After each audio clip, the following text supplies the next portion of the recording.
Queridos amigos, ¿cómo están? Bienvenidos una vez más al Instituto Nacional de Desarrollo Jurídico. Agradece su presencia en el programa Más que Leyes, Educando la Conciencia. Nuestros lunes de catedráticos INADEG. Como siempre, los catedráticos, la columna vertebral de nuestra institución. Como cada lunes nos comparten temas muy impresionantes, muy importantes. Hoy estamos, queridos amigos, después del simulacro, el mega simulacro que se da para tratar de paliar las situaciones que con siniestros que ya hemos vivido nos tienen por aquí asustados. Pues es mejor prevenir, ¿verdad, doctor? Claro que sí. Bienvenido, gracias por estar con nosotros. Agradeciendo al INADEG esta invitación. Muy amables, buenos días.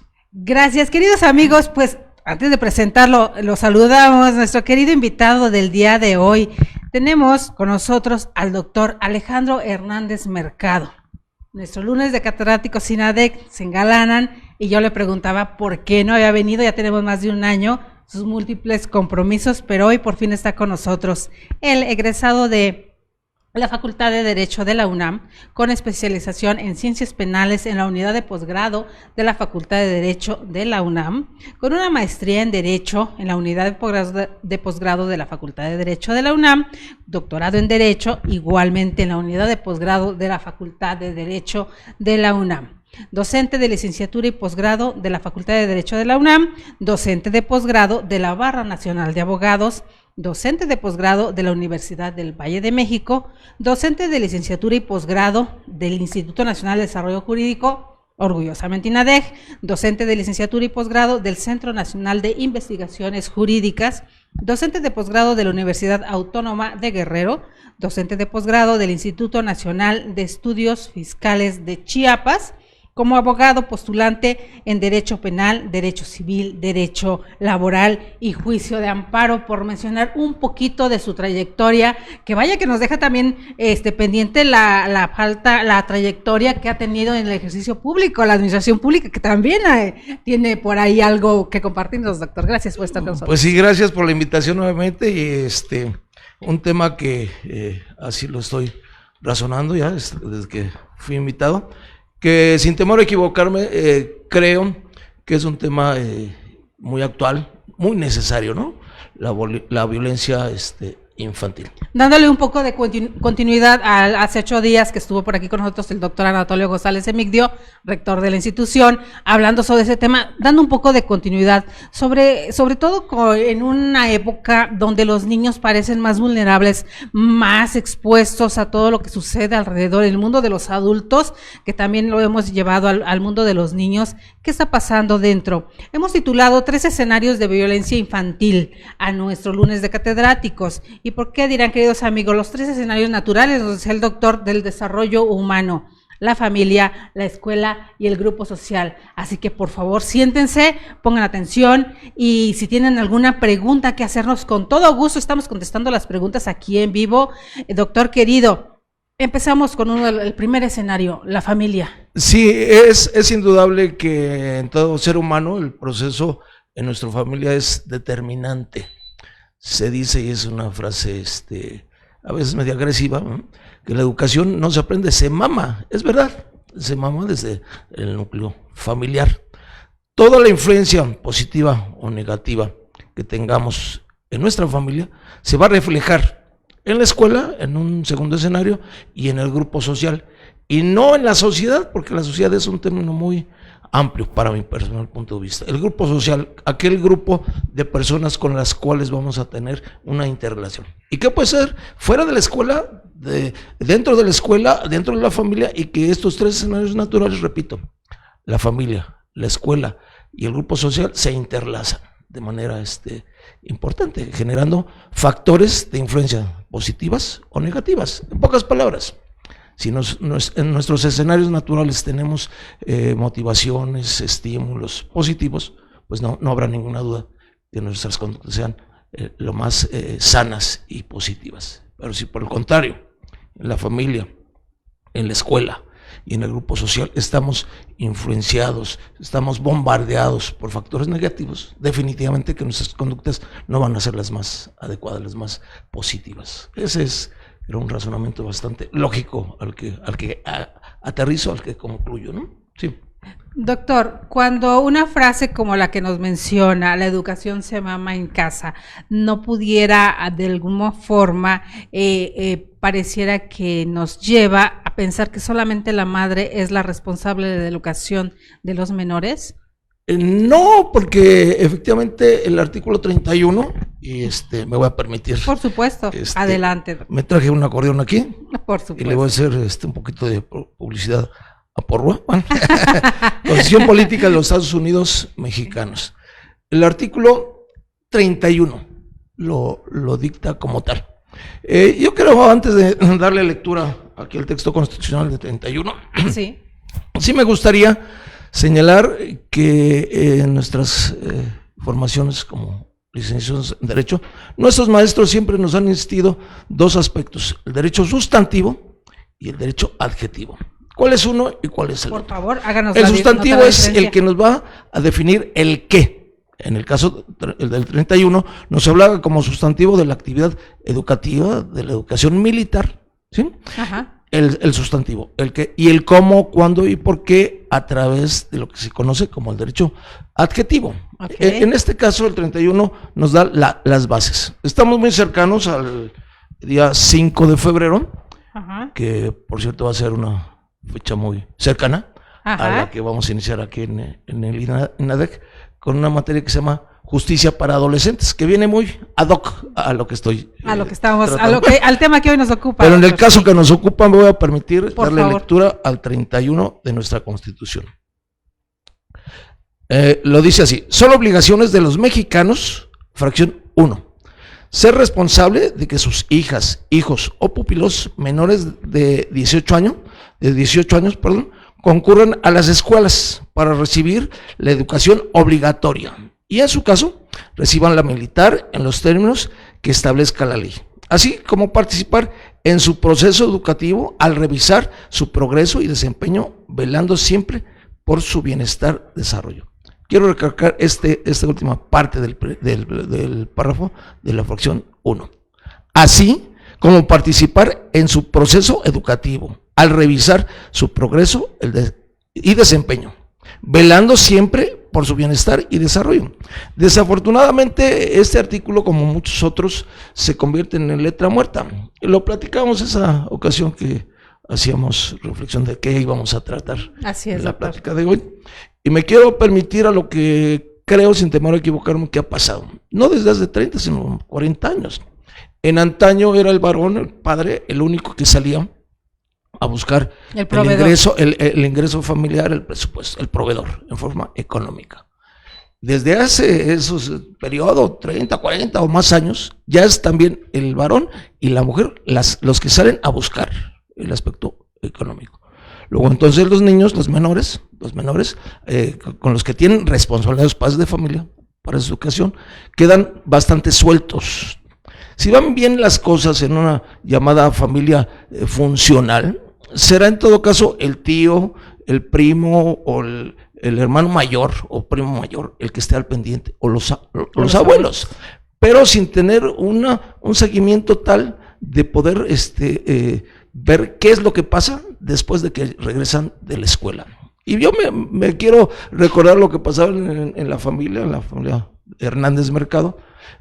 Cuando yo llegaba de la primaria, pues dejaba mi mochila, mis útiles, tomaba algún alimento, y me dedicaba en ese tiempo libre, tal vez a convivir con mis compañeritos, mis amigos, jugar básquetbol, porque teníamos en esa unidad, la unidad modelo, Río Churubusco y La Viga, una cancha deportiva. Quiero decir que todas las unidades habitacionales tienen sus características, sí, que pueden ser buenas, malas, regulares o peores. Así es. Sí se ha dicho, y hay estudio criminológico donde se analizan, ¿verdad?, como factores negativos el vivir en unidades habitacionales. No fue el caso de un servidor, afortunadamente.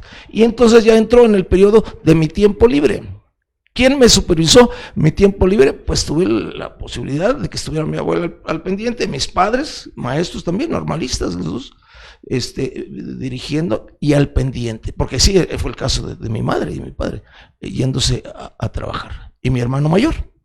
Y sí fue sin ánimo de dejarlo como un modelo, pero sí fue una influencia positiva.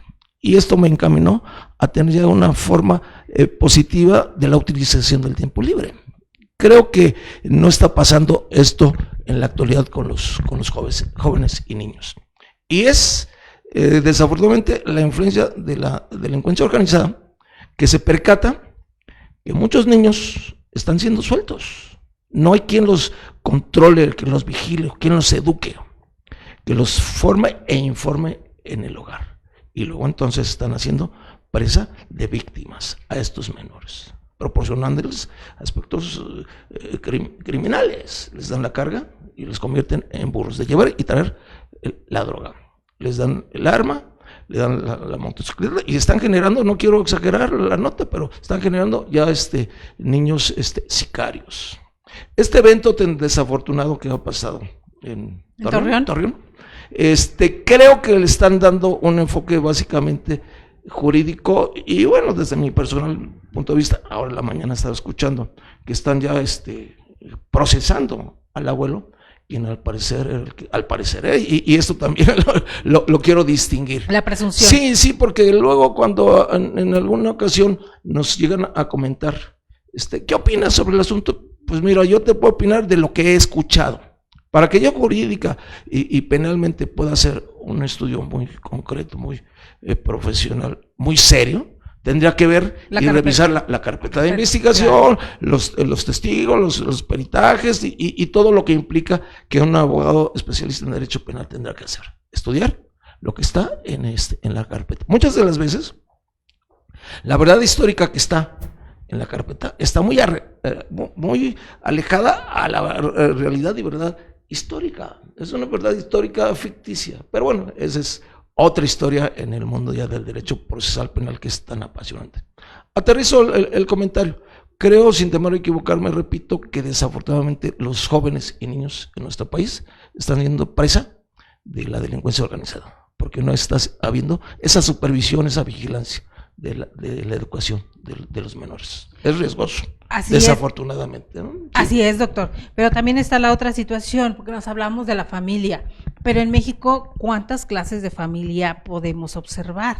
Ese sería un tema, otra historia. Esa es otra historia, porque nos estamos refiriendo de alguna manera a la familia tradicional, claro, que podríamos ver. Pero tomando en consideración el porcentaje tan alto de hogares homoparentales en nuestro país, que solamente la mamá trabaja, que es muy complicado, ahí entonces ya nos marca un panorama diferente. Ahorita me estoy recordando, porque es especialista del tema, ojalá que sí nos está viendo, escuchando, le mando un saludo muy afectuoso, la doctora Olga Streber. Okay, ella fue la presidenta del sínodo en mi examen de licenciatura en la Facultad de Derecho. Y yo la titulé porque quiero aprovechar, antes de ser licenciado en Derecho, orgullosamente también soy profesor de Educación Física. Y entonces escogí como tema de tesis un tema sobre menores infractores. También fui apoyado en gran medida por mi asesor, a quien le mando un fuerte abrazo al doctor José Díaz Olvera, y creo que salió bien la investigación, sin ánimo de ser presumido, ¿no? ¿Y la diferencia? Y quiero llegar al punto, porque yo constantemente en la tesis refería que las causas por las cuales se generaban conductas delictivas en los menores infractores eran generadas en gran porcentaje el aspecto socioeconómico y el presupuesto de situación económica.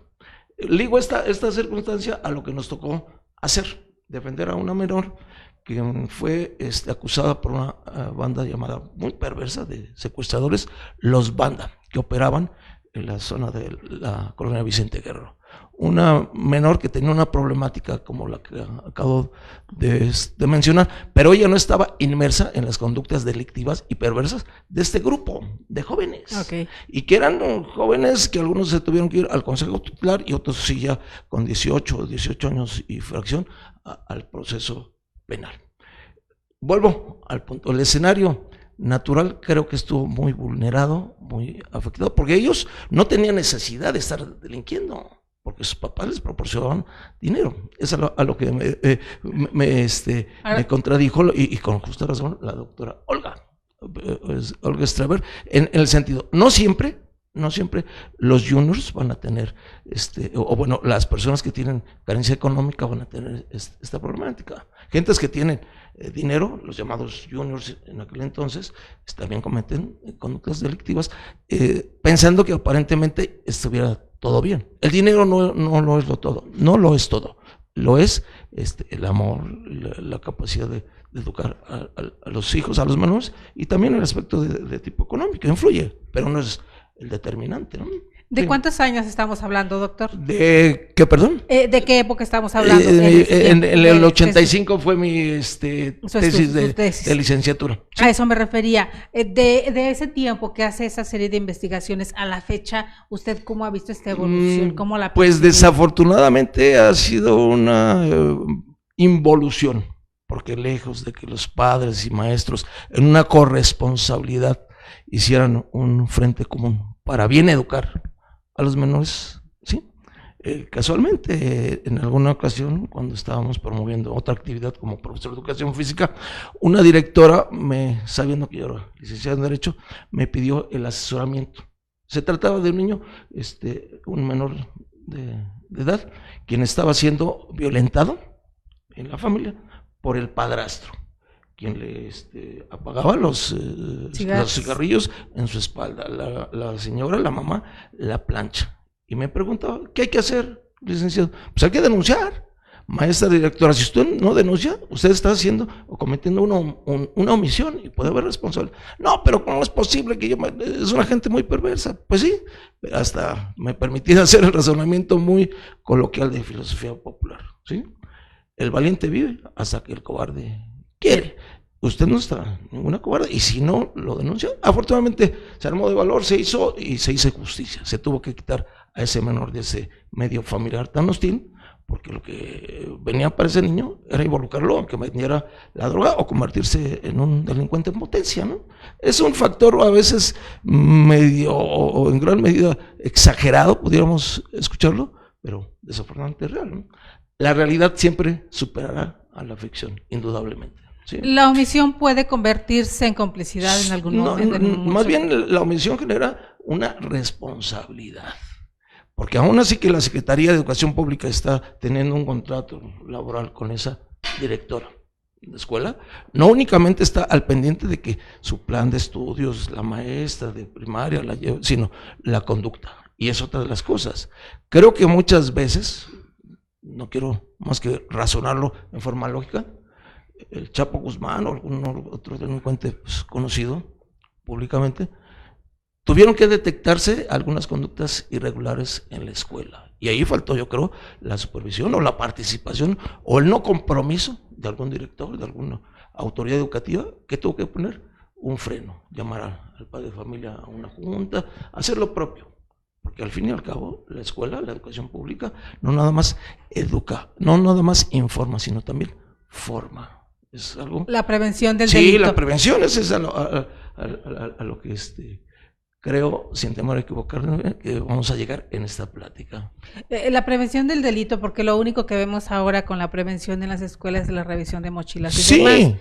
Pero también hay por ahí hace poquito, sí. Yo le mencionaba al doctor sí. que un querido Ricardo Peralta, ahora subsecretario de Gobernación, mencionaba en una columna respecto a la violación de intimidad de los menores, con esta ley de menores también. Sí, también habría que ver que esta situación de mochila segura es correcto, desde hace años se implementó. Desde ese momento, aunque no me estaban pidiendo mi punto de vista, yo me manifesté que sí es violatoria a sus garantías individuales del menor, porque el niño claro. tiene que tener una situación de privacidad en sus cosas, y si el padre o la madre le meten mano, la policía en un momento dado, la escuela, los... Sí, yo creo que pudiéramos retomar otro enfoque.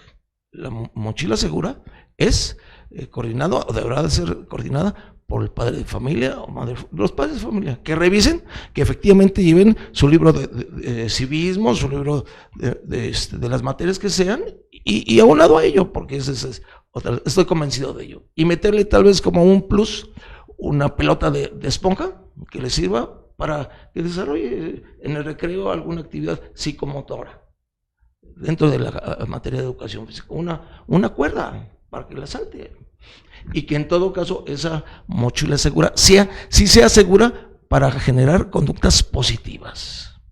Pero ¿hasta dónde como adultos responsables de menores podemos pedir exigir que se cumpla la ley cuando nos pasa? En una zona comercial o en diciembre, sí, en otros claro. lados vamos, sí, al salir de una tienda comercial, el guardia de la salida te dice, enséñeme su bolsa antes de salir. Sí, porque llega... Adelante, perdón. Y entonces ahí dice, a ver, espérame, yo entré a comprar o entré a revisar si algo no me gustó, tengo que mostrarte y tienes que revisar mis cosas personales. Sí, tendríamos que ir a un mundo macro y llegaríamos a la conclusión. Un estado policía nunca va a ser lo más positivo. Un estado de derecho es al que aspiramos, porque a últimas fechas yo lo he oído, ¿no? ¿Estamos viviendo en un estado fallido? No creo, y me voy a ser crítico, muy cercanos al 5 de febrero.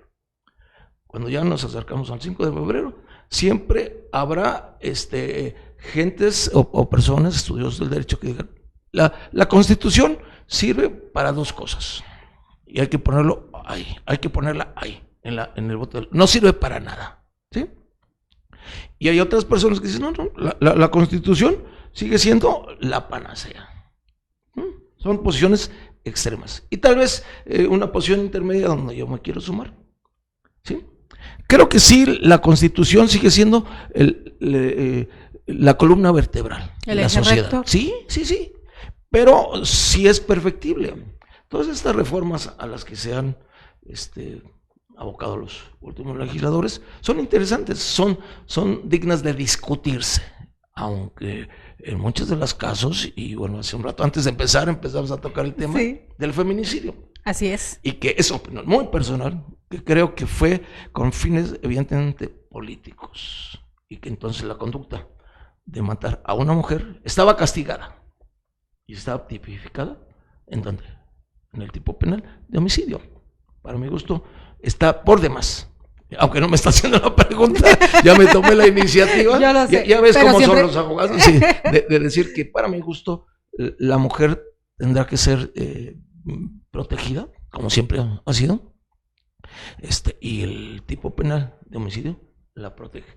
No entramos en el detalle si está bien esta reacción social y de estas feministas que dicen, porque esa es materia de otra serie de pero temas. Es muy interesante, ¿no? Muy interesante su razonamiento, doctor querido, porque aquí estamos hablando de hombres y mujeres, y por ende también nos bajamos un escalón de daños y llevamos a la niños violencia y a niñas. Familiar infantil. Exacto. De mujeres, claro. Y entonces no le podemos dar un tratamiento especial a las niñas y un tratamiento especial a los niños dentro de una familia, porque entonces nos vamos a retroceder a lo mismo, ¿no? Son temas muy controvertidos, dignos de analizarse y de respetarse los puntos de vista. Yo he visto compañeras que sí argumentan situaciones y que están acorde a que a que el feminicidio sea revisado con especial importancia, y casualmente en el estado donde se tipifica como tal en primer momento es donde se incrementa el índice, y me estoy refiriendo al Estado de México, ¿no? El índice de feminicidios y por ende de feminicidas. Pareciera contradictorio, pero así es. Pero le digo que es muy interesante saberlo, y se lo comento porque tengo un adolescente en casa y de repente los niños también opinan. Sería bien interesante, queridos amigos, que platicáramos o le preguntáramos a nuestros hijos y a nuestras niñas qué opinan sobre lo que está sucediendo, porque obviamente son esponjitas. Y todo lo que ven en televisión todo se está hablando todo el tiempo, y las noticias y demás, o los temas como este que tenemos ahorita, o hablar de feminicidio, en una junta, en una reunión familiar y demás, sale el tema sin querer. Los niños están enterándose, están escuchando, hasta dónde también estamos influyendo en su formación en este tipo de temas. Sí, me voy a permitir traer a colación dos aspectos de la prevención penal. Por favor. La prevención penal se divide en prevención general y prevención especial. Y en el caso que nos ocupa, ¿no? A los varones, no cometas homicidio en contra de las mujeres porque te vas a ir a la cárcel. A ver, Juanito, ven para acá. Mira, Chuchito ya privó de la vida a una mujer. Entonces, ahora está siendo procesado y posiblemente alcance 40 o 50 años. Esa es la prevención especial. Tanto la prevención especial, perdón, tanto la prevención general como la especial forman parte de la prevención penal. Yo estoy abocado y convencido de que junto con la prevención penal hay medidas preventivas no penales que también pueden y son influencia importante desde cortas edades para que el destinatario de esa prevención general entienda que no debe en primer momento ni jalarle la trencita ni picarle las costillas a su compañerita, porque esa es una conducta asocial o antisocial. Y viceversa. Y viceversa, porque también estamos en una situación de unidad de género. El aspecto, y me voy a referir también a lo que, de acuerdo a la reforma del 18 de junio de 2008, se hace al artículo 18 constitucional. ¿Sí? Antes se habló, y ya estoy entrando al sistema penitenciario, al derecho penitenciario. Se dijo que la readaptación social, antes de esa reforma, estaba basada en el trabajo, la capacitación para el mismo y la educación. A partir de esa fecha se reforma y entonces se modifica. El término de readaptación se cambia por reinserción. ¿Sí? Es obligación de palabras más, palabras menos, es obligación del Estado reinsertar al delincuente a la sociedad. Y las bases para que se logren son, nuevamente, el trabajo, la capacitación para el mismo, la educación, el deporte y la salud.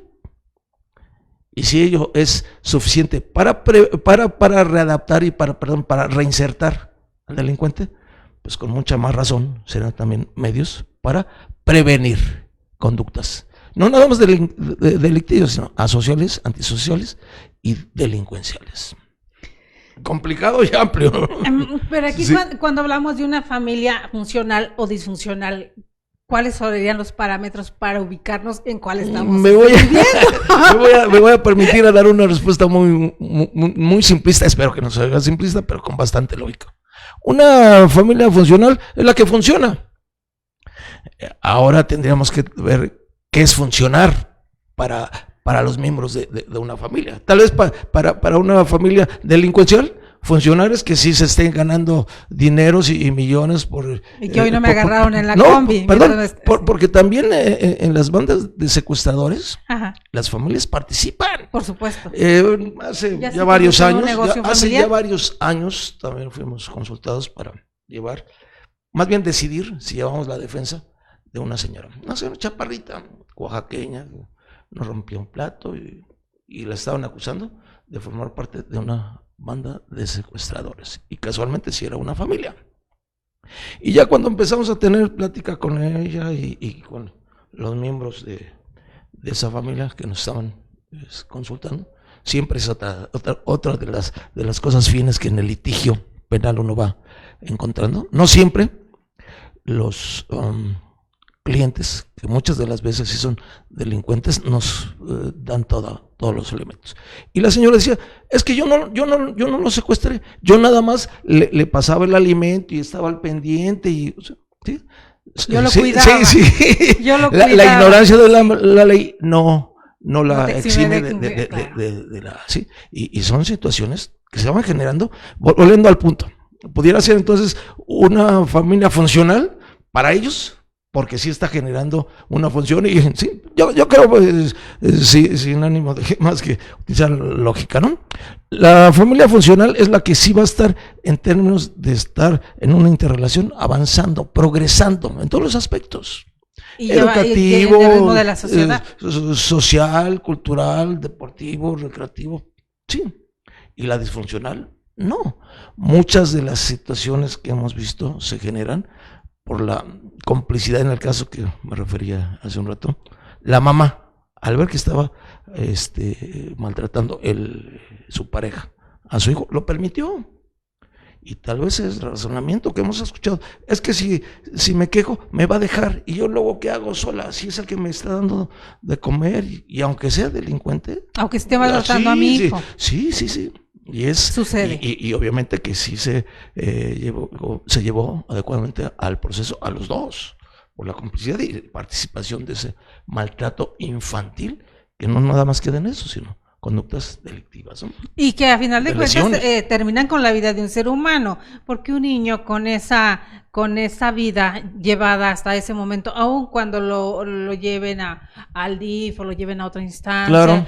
un niño, nos dicen los psicólogos, hasta los 12 años es como una esponja, lo que vive hasta los 12 años. Sin embargo, los estudiosos de la psicología infantil, yo creo, tendrían que hacer una reconsideración por lo que hace de las etapas. Los niños que fuimos hace 50 kilos atrás somos diferentes a los niños en la actualidad. Por ahí, y le mando un afectuoso saludo a la licenciada Villanueva. Y ella proponía desde la maestría y luego el doctorado disminuir la edad penal. Y lo que argumentaba es que ya los niños a los 8, 9 o 10 años ya tienen plena conciencia de lo que es bueno, de lo que es malo, de lo que es delincuencia y de lo que no es delincuencia, ¿no? ¿Sí?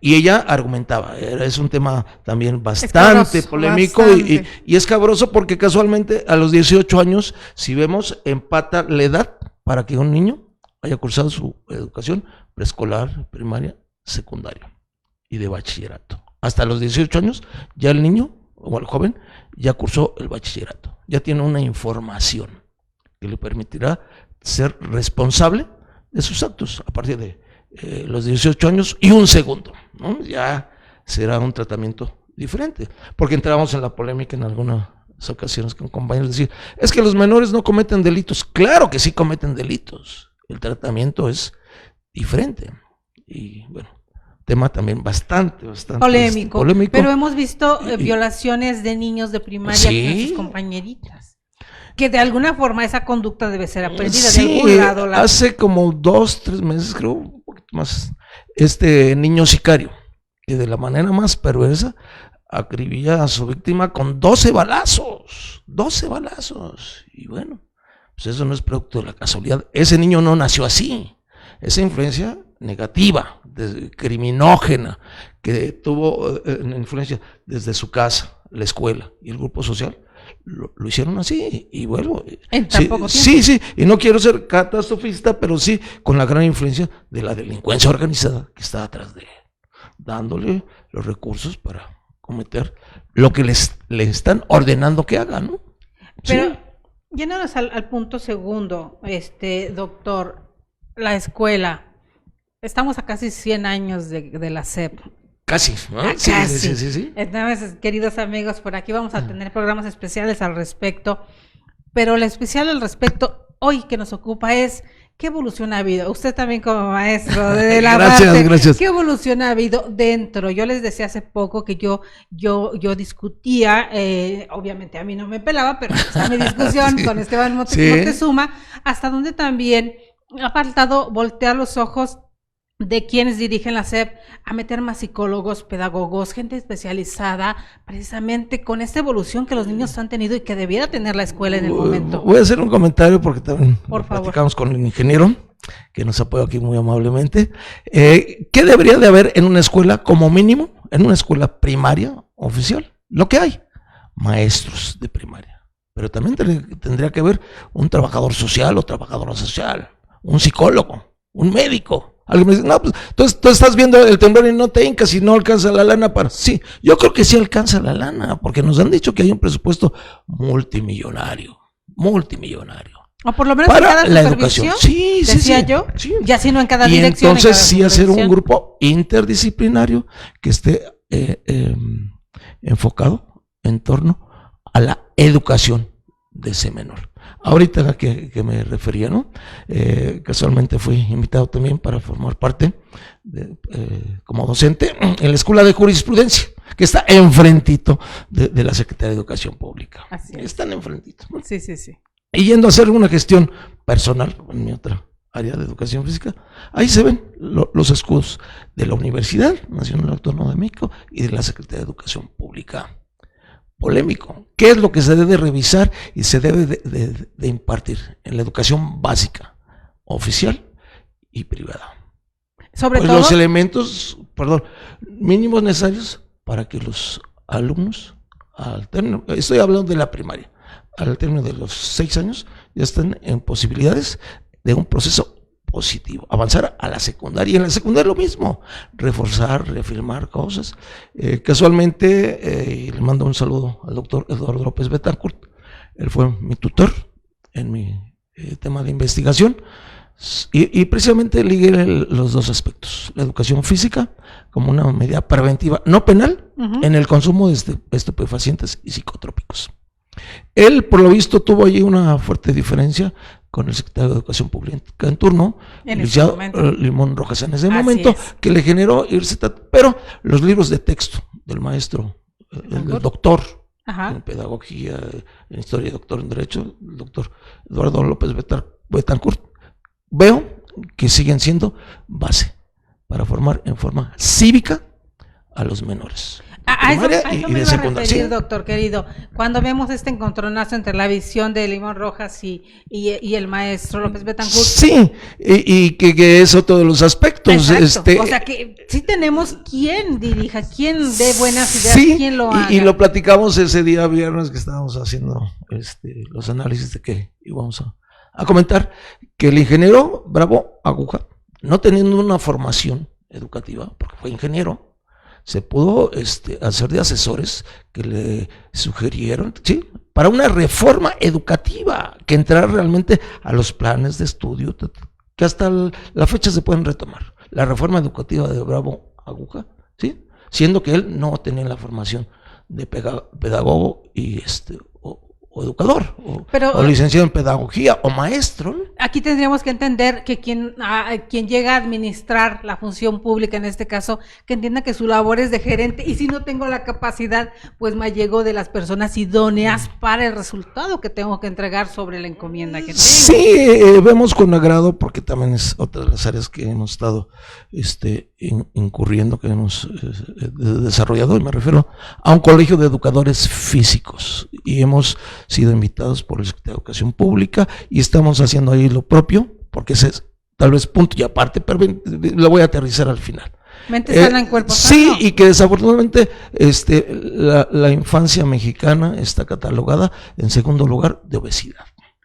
Y es un problema la obesidad de educación y de salud pública. Luego entonces, el secretario de Educación Pública se ha estado escuchando, sí, independientemente que su formación no es ni de pedagogo ni de educador, si no mal recuerdo, él es licenciado en economía, pero sí está escuchando o tratando de escuchar lo que creemos. Yo no quiero decir que tenga la verdad absoluta, pero sí la gestión o el historial, ¿no?, que ya son varios años como educadores físicos, nos da este colegio de proponer cosas factibles, en pocas palabras, que la educación física no sea una semana, un día a la semana en la primaria, que sea 2 o 3 o todos los días, como lo decía el doctor López Betancourt, una hora diaria, de 7 a 8, los niños ya después de la actividad ya entran con posibilidades de captar mejor las cosas, y que en todo caso también se restituya lo que es administrativamente la Dirección General de Educación Física, que de manera política,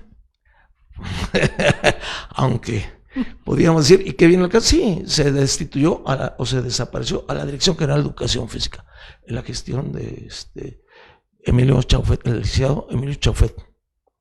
Emilio Chaufet Chamorro, pero bueno, secretario de Educación Pública en la Ciudad de México y en el Estado de México también. Así es. ¿Sí? Pero, querido, aquí tendríamos también que irnos un poco hablando de la situación de la escuela, la educación de nuestros hijos. El no traer estos modelos que queremos copiar de otros países. Somos un país diferente, correcto. Entonces se tiene que adecuar haciendo esta equiparación con el derecho comparado. Pues no lo voy a implementar de acuerdo a otro país. Me traigo lo mejor y lo adecuo y lo acomodo a las necesidades del país. Y ahorita me da usted la pauta de recuerdo con mucho aprecio y con mucho afecto a nuestra maestra de Derecho Penal, la doctora Olga Islas de González Mariscal, quien propone una teoría lógica matemática del delito. Pero es una teoría que sí toma como marco teórico referencia a autores alemanes, españoles, argentinos, pero se va a la realidad mexicana. Exacto. Y entonces que difiere mucho de la entonces mundial. Todos los temas de tesis de maestría o de doctorado tendrán que ser estudiados y confirmados a una realidad mexicana. Es lo ideal, que todas las tesis sean investigaciones bibliográficas y de campo. Sería lo ideal. Vuelvo a lo que comentó. Es que eres muy fantasioso, eres muy idealista. No, yo creo que sí se puede dar, ¿no? Pero solamente se logran los proyectos. Sí, porque todos los alumnos de maestría, no nada más en el área del derecho, sino en todas las áreas del conocimiento, tienen como finalidades dos: generar docentes en la materia que se trate e investigadores del área. Porque entonces sí estamos hablando de la realidad que necesita nuestro país en este momento, que va a ser muy diferente al que se necesite pasado mañana. Casualmente se retrasa un poquito el inicio de esta charla, porque estuvimos y sumándonos a las 11 de la mañana en el simulacro. ¿Sí? El simulacro también nos permea una información, una educación ambiental, una educación de prevención cívica. Y sí, porque efectivamente pues son las 11, yo creo que hay que poner un poquito más de atención y de seriedad. Es un simulacro que nos va a preparar para el siniestro. Ojalá que no suceda, pero bueno, pues estamos en las estadísticas que tenemos un país donde los temblores van a seguir, y una ciudad que van a seguir dándose de manera a futuro, desafortunadamente. Más vale prevenir. Que yo le decía, me voy a quedar compunida y preocupada con el edificio de al lado, que más de 5 minutos para que salieran los últimos, y eso para mí fue preocupante ver muchísima. Pero entonces ya nos vamos preparando de que los que están más abajo en los pisos van a tener que salir más rápido, porque ya vienen los del 11 o del 12, y es un razonamiento y una práctica para una realidad. Eso es a lo que me quiero referir. Para cuando se necesite. Es como el arte marcialista, que es práctica. Sí, práctica por ahí tuve una serie de, no discusiones, sino puntos de vista. Hay autores alemanes, sobre todo, que hablan de una teoría de el derecho penal del enemigo, que es evidentemente alemán, con el que no quisiera entrar en detalle, pero que había diferencias desde mis personales puntos de vista, porque reflejan otra condición, otra situación.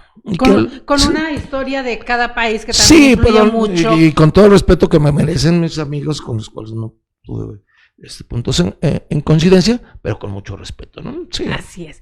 Por aquí tenemos, gracias queridísima María Valencia Díaz, que en cuanto entramos, antes todavía no estábamos como imagen al aire, ya estaba por ahí. Gracias por estar con nosotros. Edna Hernández, gracias querida Edna por estar aquí acompañándonos. Carlos Monroy, saludos hasta Mazatlán, gracias por estar con nosotros, Carlos. Felipe Menínez Cutia, hasta Puebla, gracias querido Felipe por estar con nosotros. El maestro Juan Salazar Hernández, gracias. Un beso querido que ha estado por aquí con nosotros el maestro. José López, gracias por estar presente con nosotros.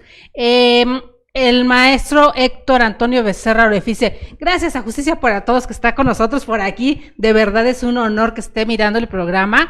Tonatio Abogados, uno de nuestros fans destacados, gracias por estar presente. Nos dice gran alba bendita de gloria a todos, siempre saludos, gracias querido, de verdad están presentes, estamos en vivo, doctor querido. Gracias, que un saludo a los que nos vienen y a los que nos a los destinatarios y a los que nos van a sí, y quiero comentar algo. Pudieran ellos estar o no de acuerdo con un servidor, pero al fin y al cabo una universidad, lo decíamos, es una universalidad de criterios, de enfoques que nos dará la pauta de buscar la verdad para las cosas, ¿no? ¿Quién tiene la verdad absoluta? Pues absolutamente nadie, ¿no? Pero una universidad es la que debe de generar esa práctica permanente para buscar alternativas de solución a una problemática tan fuerte como es la violencia infantil. Y hablábamos de 3 escenarios, queridos amigos, y el último escenario que marcaba aquí el doctor, el grupo social, que nos decía, no como sociedad, porque suena como muy amplio, grupo social. ¿Por qué la violencia en el grupo social? ¿Y cuál sería el primer grupo social al que pertenece un individuo? Estamos hablando de un menor. En este caso, doctor. Pues yo creo que los que conocemos como nuestra banda o nuestros cuates, ¿no? Sí, definitivamente desde la preescolar vamos buscando, yo creo, sin temor a equivocarme, de manera muy natural, personas con las que convivimos, que hay afinidad, empatía y simpatía. Y vamos creciendo. Y una forma para que ese grupo social vaya avanzando, yo estoy convencido, es formar los equipos deportivos. Los cuates del fútbol, del básquetbol, o con los que nos vamos de excursión, o de pinta, ¿no? Porque la pinta también es un escenario natural, ¿no? Y que en todo caso estemos ciertos, bueno, sin tener la conciencia que tuvimos una influencia. La primera vez que alguien, o un adulto, o una integrante del grupo, nos invitó a fumar un cigarro, o a tomar una copa de alcohol, o a fumar un cigarro de marihuana. Un porro. A mí me tocó en la época de los 70s, y las experiencias que tuve en relación a los psicotrópicos, que fue mi tema de investigación, fueron en dos experiencias desafortunadas, y me generaron una serie de situaciones, porque también había ahí una época en la cual el hipismo estaba de moda, y la música, el amor y paz, el amor era y como paz, normal. y sí, y que a todos nos toca ya decidir en ese escenario natural, si sí o no se aumente la conducta, y que de manera inadecuada o imperceptible, muchas de las veces, las conductas ya las vamos repitiendo, y se vuelven conductas negativas, viciosas, ¿no? Yo creo que sí, el grupo social es el que está influenciándonos, y que puede tener también participación en la misma escuela, en el mismo escenario de la escuela, y que definitivamente yo tengo la fortuna, me acabo de reencontrar con mis amigos de la primaria, ahí en la escuela, perdón, ahí en la unidad modelo. Por cierto, los futbolistas de fútbol, perdón la redundancia, los Luis Fernando Tena y Alfredo Tena fueron mis compañeros de fútbol soccer en la secundaria 79, y nos seguimos reuniendo y viéndonos con mucho aprecio y mucho cariño. De la unidad modelo. Sí, concluyo que sí, el grupo social sigue siendo una influencia hasta nuestros últimos días de la vida. Definitivamente que sí, pero de manera, en la etapa infantil, de manera más importante, de manera más determinante en esa etapa infantil y de adolescencia, considero, ¿no? Sí. La forma de pensar de los estoicos, yo creo que no estaría de más ir enseñándosela un poco, o leerla nosotros mismos, ¿no? Para hacer esta separación entre quienes vamos eligiendo que entran a nuestra vida y en qué terreno están cada uno. Y nos quitamos de tantos problemas, pero bueno, la filosofía también, como un eje rector en nuestra vida, no estaría de más. Un detonante en el aspecto familiar para incitar a la violencia o para generar violencia, ¿cuál sería, doctor? Detonante. Ajá. Para generar violencia o para incitar. Pues lo que estamos percibiendo, me traigo a colación, lo platicamos la otra vez, este asunto tan conocido de la mataviejitas, mal llamada mataviejitas. Uh-huh.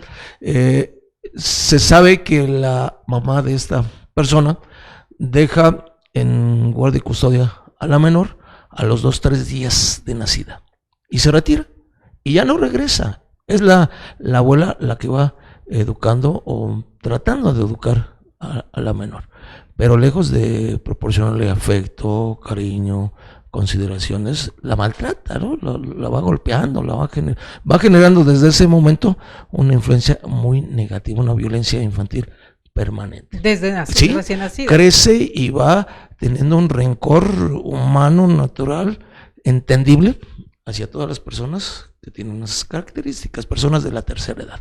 Cuando ya tiene una edad más o menos suficiente, se incursiona en la actividad de la lucha, se vuelve luchadora profesional, ¿no? Y se disfraza de enfermera, y sus víctimas son las senectas o personas de la tercera edad, donde ve reflejada a la persona que le tiene un rencor de años y causa problemas desafortunados, las engaña, las roba y las mata, ¿no? Creo que sí, esto pudiera oírse o entenderse como imposible, pero no, vuelvo, desafortunadamente en los aspectos penales siempre, o procesales penales, siempre la criminología será una ciencia que nos dé la pauta para entender porque Otra tanta tarde, perversidad en los delincuentes, ¿no?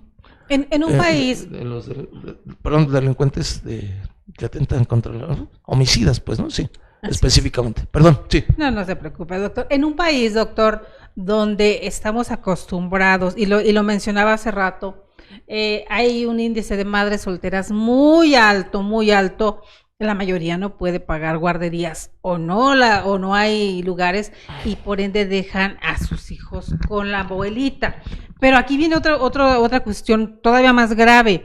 Muchas veces se van a trabajar a otros estados o incluso a Estados Unidos y dejan a los hijos con la abuela, pues a la buena de Dios y confiando en que Sería muy interesante, por una interrupción, que buscáramos cómo esa abuela fue criada o maltratada.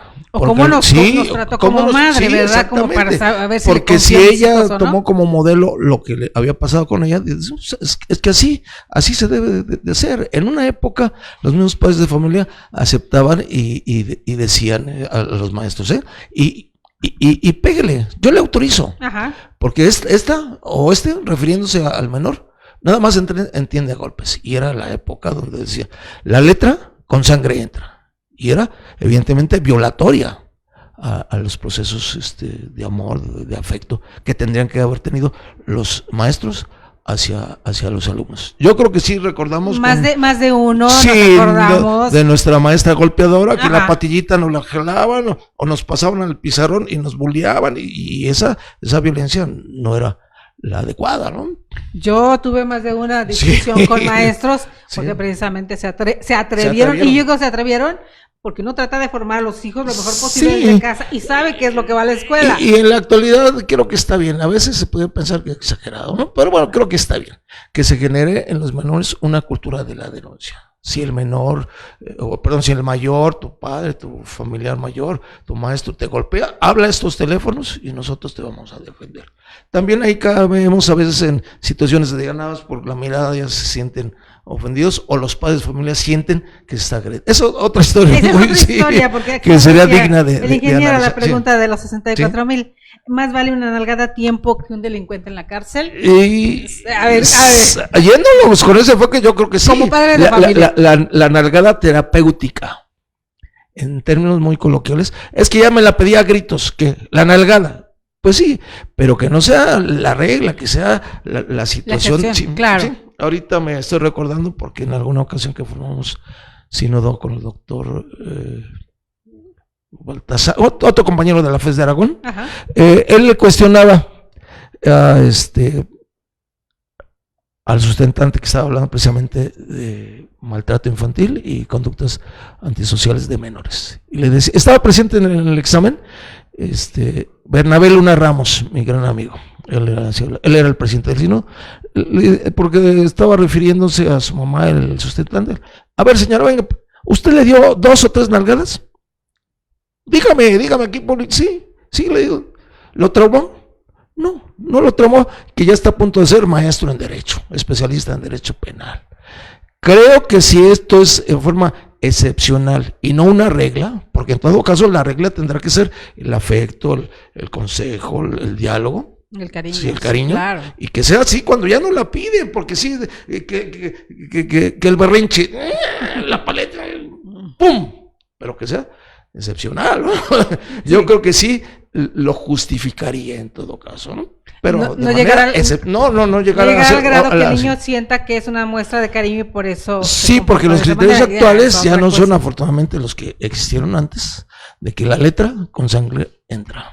Que es una diferencia. Sí, y de repente aún, doctor, vemos por ahí en redes sociales que ahora todos los chicos, la mayoría de los chicos traen teléfonos y demás. Hemos visto incluso maestros que maltratan a niños que yo honestamente, yo sí he dicho, si fuera mi hijo, yo sí, casi voy a esperar a la maestra. Ya te lo está exigiendo, dásela. La maestra, sí, pero también hay formas de tratar a los alumnos. Sí, ¿no? Claro. Hay una diferencia ahora. Si un niño en la escuela tiene una conducta de esta naturaleza, pues por eso se pasa a la dirección. Sí, se hablan a los y padres, me voy a ¿no? permitir distinguir algo que se me hace importante.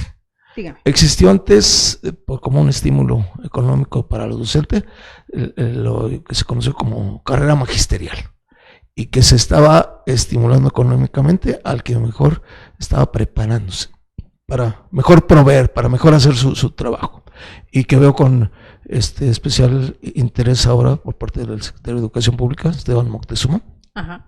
que se va a retomar en esta abrogación, que no es derogación, sino este cambio de la reforma educativa para que la Más incentivos a mayor preparación. Sí, a mejor trabajo, mejor salario en todo caso, y que no sea, porque ese era otro de los problemas. Muchas de las veces los maestros, con el afán de presentar sus exámenes de carrera magisterial y pasarlos para aspirar a una categoría mayor y tener un estímulo económico, estaban abandonando su obligación. Y a ver, una copecita de la tata, y ellos, los maestros, en vez de hacer su labor educativa, se dedicaban a estudiar o a utilizar memorizar, ese tiempo, perdona, porque se dieron casos, o hasta comercializarse con la clave de la carrera magisterial, que les iba a representar un beneficio económico, pero entonces no estaba siendo positiva la carrera magisterial. Estaban abandonando su obligación y sí buscando la real obligación. Sí, su real obligación. Yo creo que sí, sin temor a equivocarme, el proceso educativo se debe ver reflejado en el rendimiento y en los resultados académicos de los alumnos, ¿no? Que tiene mucho que ver, doctor, porque creo que la formación primaria es la más importante en un ser humano. Sí. Digo, si no les enseñan ortografía desde ahí, si no les enseñan redacción, si no les enseñan lo básico. Y en todo caso me voy a permitir aterrizar a la Constitución en el artículo 123 constitucional. Toda vez que la relación laboral de Secretaría de Educación Pública con docentes, ¿sí?, la Secretaría de Educación Pública forma parte o es el patrón. Pero ¿cómo exigirles a los maestros que estén mejor preparados si no hay una capacitación, una actualización? Sí, evalúame, no hay problema, pero antes de evaluarme, proporcióname una actualización pedagógica, didáctica, y es otra de las cosas. Y evalúame de acuerdo a lo que me proporcionaste. Sí. Porque si me vas a hacer una evaluación de nivel mundial, ¿cómo me la vas a traer si yo no he estudiado eso? Acorde a la red, sí. Y la evaluación magisterial siempre existió, con muchas carencias. Se llamó ficha escalafonaria. Al fin de año escolar, todos los maestros éramos evaluados. Nuestra puntualidad era muy superficial. Yo creo que sí, no estaríamos los maestros que estamos inmersos en la Secretaría de Educación Pública como trabajadores a que nos evalúen. Pero siempre y cuando también el patrón, la Secretaría de Educación Pública, me dé capacitación y adiestramiento, actualización pedagógica en los temas tan científicamente más modernos, ¿no? Sí. Es lo que refiere. Pasando a otra parte de lo del grupo social, los arquetipos positivos o negativos mostrados o permitidos por los padres. A ver, cuénteme ahí, doctor. Sí. Yo digo, hemos visto y todos lados vemos cuando se hace apología del delito por todos lados, hemos visto memes después de esta tragedia sucedida en Torreón, hemos visto memes donde condeno la violencia. Y vimos ahí incluso en contra de actores, ¿no? Actores y actrices que han hecho apología del delito con esta serie de narcos y demás, y se posicionan en contra de la violencia de lo que sucede con los niños. Es una incongruencia enorme. Sí, las narconovelas, los narcocorridos o las narcoleyendas llevan a un grado de imitación a un arquetipo falso. ¿Cuántos menores y cuántos delincuentes jóvenes nos estarán dando de topes ahorita al estar siendo procesados? Porque realmente ellos ya no querían estudiar, ellos lo que querían era ser narcotraficantes para tener ingresos y una vida aparentemente de éxito en lo económico. Yo creo que esos arquetipos están falsamente mostrados, porque es todo lo contrario. Desde la comodidad del sillón en mi casa. Sí, y en todo caso, los arquetipos familiares, que desde ese núcleo primario, que es nuestra familia, valga la redundancia, en nuestro primer escenario será ensalzar o tratar de imitar lo que se esforzó la tía Lupita por estudiar su carrera de licenciatura, avanzar a un posgrado, irse al extranjero a seguirse preparando en el aspecto escolar, porque al final del camino es el elemento principal. Ese sería el arquetipo positivo. A diferencia de estos los negativos. Personajes que se ensalzan o que de manera no real se ensalzan, vuelvo al punto, los narcocorridos, las narcopelículas, las narcotelenovelas, donde pues los niños y jóvenes tratan de imitar esas conductas con todo lo riesgoso y peligroso que pueden ser procesados, ¿no? Aquella telenovela que después le hicieron serie de colombiana, de que sin senos no hay paraíso. Ajá. Donde en la estadística de chicas menores operándose los senos para ser exuberantes, porque así lo marcaba, ¿hasta dónde también influye? Digo, podemos poner muchos ejemplos de lo que también sucede en México. Sí, y tal vez llegamos a una conducta que no es delictiva, y me voy a permitir que puede ser asocial o antisocial. La prostitución. Como tal, a una persona no se le puede procesar por ejercer la prostitución.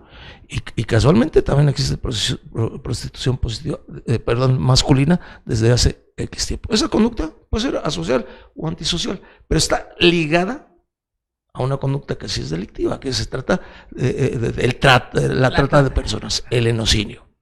La trata de personas, y que antes se le llamaba de blancas, refiriéndose más a las mujeres, sí, pero ahora es niños, niñas, adolescentes, jóvenes, mujeres y todos. Sí, desde hace ya algunos años, el doctor Ángel Asensio Romero, condiscípulo en el posgrado, también pupilo del doctor López Betancourt, quien coordina en la UAGRO, el área de Derecho Penal, nos ha invitado a estar por allá, y casualmente hemos visto físicamente en el Zócalo de Acapulco, a la luz del día, la prostitución infantil. El Zocalito. Sí, y que esa prostitución infantil se maneja como un turismo de prostitución. Y nadie hace nada. Está a la vista de todos. Ni padres de familia, ni autoridades, ni maestros. Nos asombramos cuando lo vemos en Filipinas. Sí, pero está lo aquí, tenemos aquí en Acapulco. Y lo tenemos aquí a un ladito en Tlaxcala también. Tlaxcala. Que esa es otra. Sí, y ahí desafortunadamente, sí, los tres escenarios van enfocados a esa conducta negativa.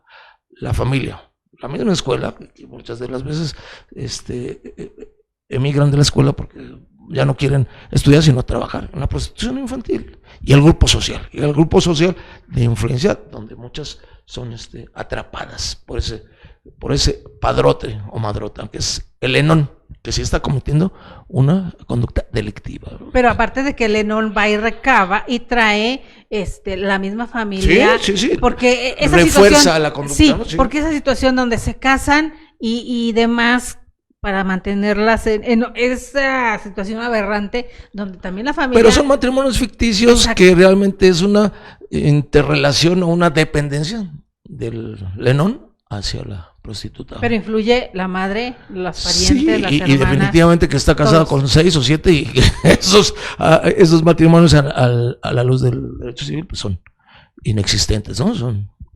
No tienen vida jurídica, ¿no? Pero son engañadas las pero sí las mujeres, hay, ¿no?, mucho delito que perseguir dentro de algo como eso. Son factores muy fuertes. Sí, y esa denuncia, doctor, porque es un secreto a voces que un pueblo completo vive de algo como esto. Pues porque desafortunadamente y en forma perversa, pues la mayoría de esa población de eso vive.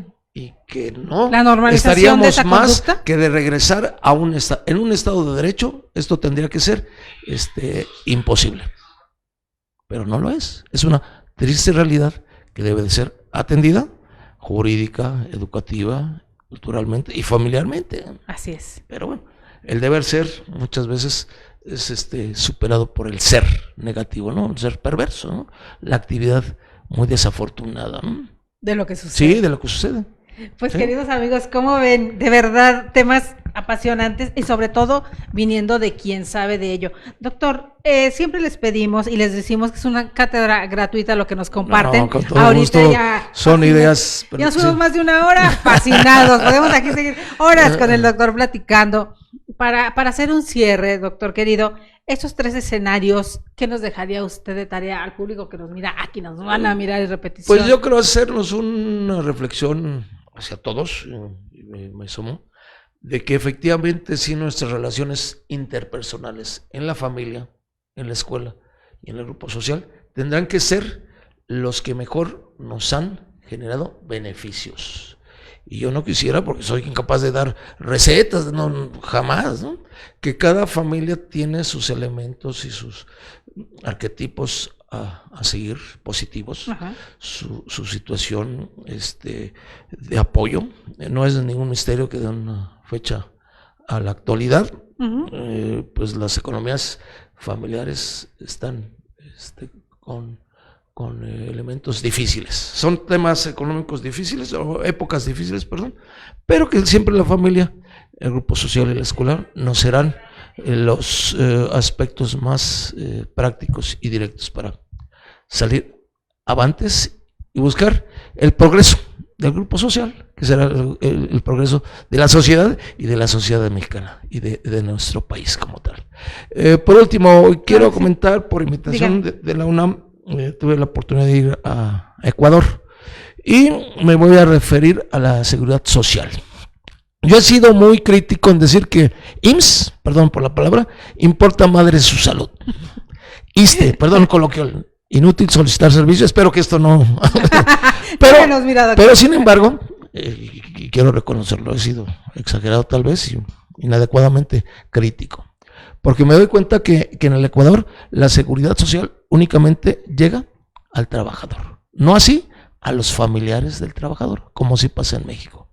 Y quiero retrotraerme y decir Instituto Mexicano del Seguro Social e Instituto de Seguridad Social al servicio de los trabajadores del Estado, la seguridad social.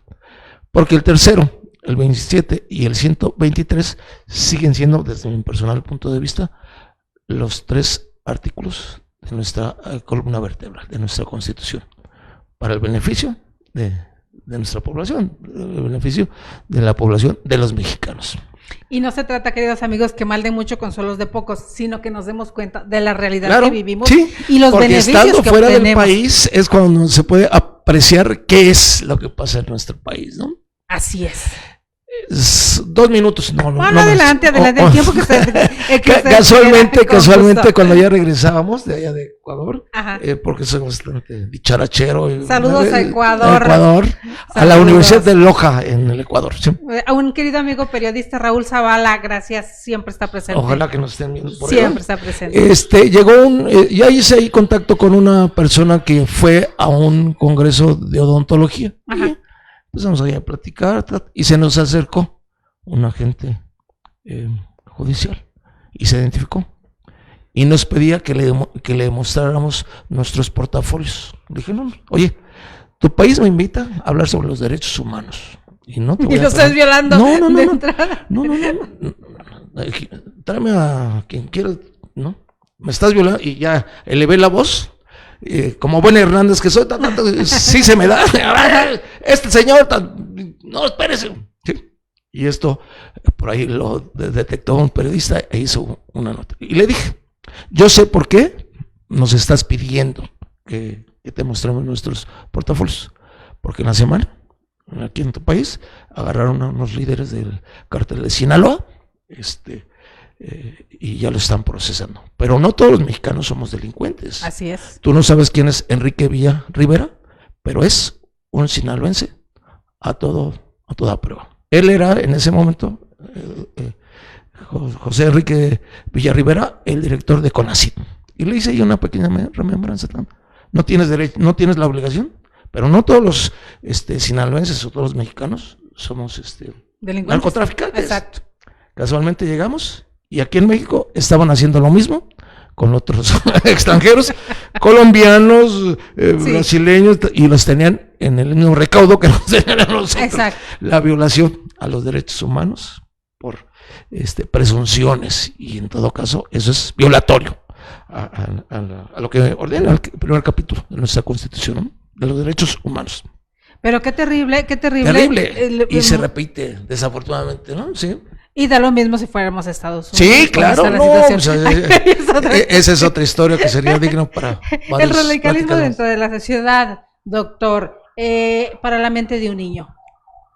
El radicalismo, cuando un papá, y lo hablábamos hace rato, hablar de feminicidios, hablar, el radicalizar la mente de un niño, hasta donde también pudiera considerarse delito. Dice, wow. Pues estaría contrario a lo que ya me permití leer de la Constitución, porque en todo caso los padres estarían, o tendremos que estar al pendiente de que los procesos educativos sean los adecuados con nuestra participación con los padres, con los educadores. Hacer un frente común, ¿no?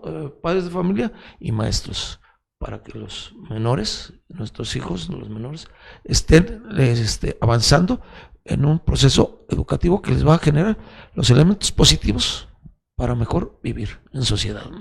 A veces le voy a relatar un poquito de una anécdota. Hace poco en una reunión de padres de familia con niños, hablando de educación sexual, niños de secundaria que obviamente la necesitan, y algunos padres de familia realmente decían, no, pero es que mejor que nos den las clases a los papás aparte y a los niños aparte, porque si se la dan enfrente de nosotros les va a dar pena.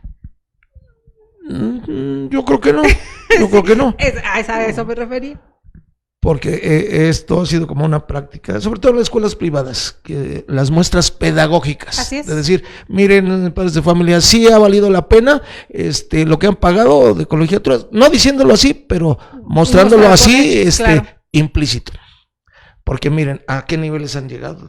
Y muchas de las veces las muestras pedagógicas van única y exclusivamente a los avances académicos, que no están mal, claro, pero no nada más la escuela de informar, también debe formar en los aspectos de las conductas que son las necesarias para que los niños y jóvenes de este país, ¿no?, encuentren ya el elemento que sea la palanca de rebote para mejor avanzar, o la redundancia, a niveles universitarios, ¿no?, profesionales. Pero si como padre de familia digo, no le va a dar pena hablar enfrente de mí, entonces, ¿qué estoy diciendo? Que en mi casa esos temas no es un eslogan y que muchas de las veces la Secretaría de Educación Pública lo ha repetido. Y creo que es una gran verdad.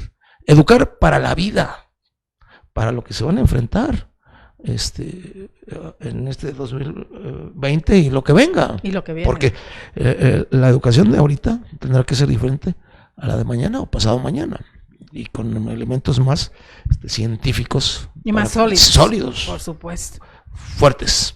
Pues doctor, sólidos y fuertes los elementos de los educadores desde aquí del Instituto Nacional de Desarrollo Jurídico. De verdad, muchas gracias, porque hoy nos ha dejado una gran enseñanza, una gran charla, más que entrevista, le digo que son charlas, queridos amigos, cátedras gratuitas para ustedes. Pues yo quiero agradecer públicamente al doctor Anatolio, con el que me uno una amistad ya hace muchos años, a ustedes, al ingeniero, quien amablemente me invitan a tocar estos temas que pues los he analizado y que creo que podremos seguir ahondando en ellos y encontrando más elementos todavía de fortaleza. Que sea el primero de muchos. Sí. Porque en gran parte también necesitamos los padres de familia, los mismos miembros de la sociedad, pues abrevar un poquito en los que saben, en los que están estudiando y en los que tienen otra, para ampliar una visión, no solamente para seguir a pie juntillas, de eso no se trata, sino para ampliar nuestra visión de lo que necesitan nuestros hijos, hablando de violencia infantil en este caso. Un abrazo nuevamente al doctor Anatolio González Emigdio, a ustedes, y muy amables. Ojalá que me puedan seguir invitando en otras ocasiones. Con todo el gusto del mundo. Con todo gusto también. Las charlas son, yo creo, importantes para buscar mejores alternativas, ¿no?, de solución. Muy amables y gracias. Pues muy amables, queridos amigos, muchas gracias. A nombre del Instituto Nacional de Desarrollo Jurídico, Universidad INADEC, y a nombre del doctor Anatolio González Emigdio, nuestro rector, soy Delia Linares Alvarado, los que hacemos Más que Leyes, Educando la Conciencia, les agradecemos una vez más su presencia en este programa. Los esperamos el día de mañana. Mañana nos toca Salud y Justicia con el licenciado Daniel Osvaldo Rojas López, así que gracias por estar con nosotros y estar atentos a lo que pasó en el simulacro, que no echar en saco roto lo que necesita nuestro país. Tengan una buena tarde, gracias y hasta mañana.